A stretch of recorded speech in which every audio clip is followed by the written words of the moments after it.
গুলশানে বিএনপি চেয়ারপারসনের বাসভবনের সামনে আছেন স্টাফ করেসপন্ডেন্ট মেজবাহ হাসান। সরাসরি যাচ্ছি তার কাছে। মেজবাহ, সিনিয়র নেতারা কি এসেছেন আর আলোচনার বিষয়ে কি কিছু জানতে পেরেছেন?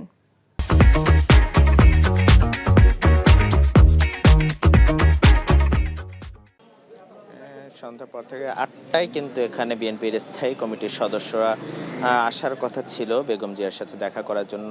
অনেকেই এসেছেন, আলোচনা হচ্ছে এবং কয়েকজন এখনো বাকি আছেন, তারা আসলে মূলত আমরা যেটি জানতে পেরেছি যে বেগম জিয়া আগামী ৭ জানুয়ারি কিন্তু চিকিৎসার জন্য দেশ ত্যাগ করবেন। তার আগেই কিন্তু সিনিয়র নেতাদের সাথে আজকে বসার কথা রয়েছে। সেই ধারাবাহিকতায় আজকে মূলত এসছেন। ইতিমধ্যে কিন্তু মির্জা ফখরুল ইসলাম সহ বহু সিনিয়র নেতারা এসেছেন এবং ভিতরের আনুষ্ঠানিকতা শুরু হয়ে গিয়েছে।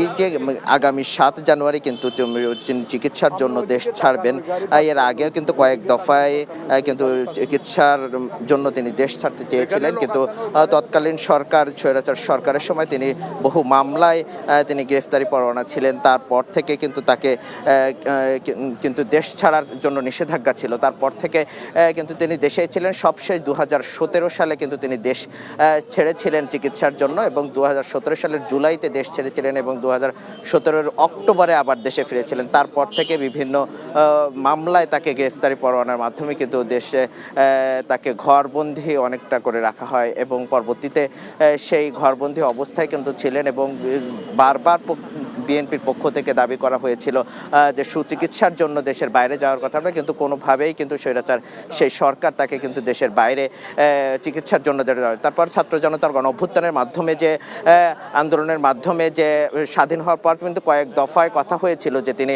সুচিকিৎসার জন্য দেশের বাইরে যাবেন, কিন্তু সবশেষ আগামী ৭ জানুয়ারি কিন্তু দেশের বাইরে যাবেন।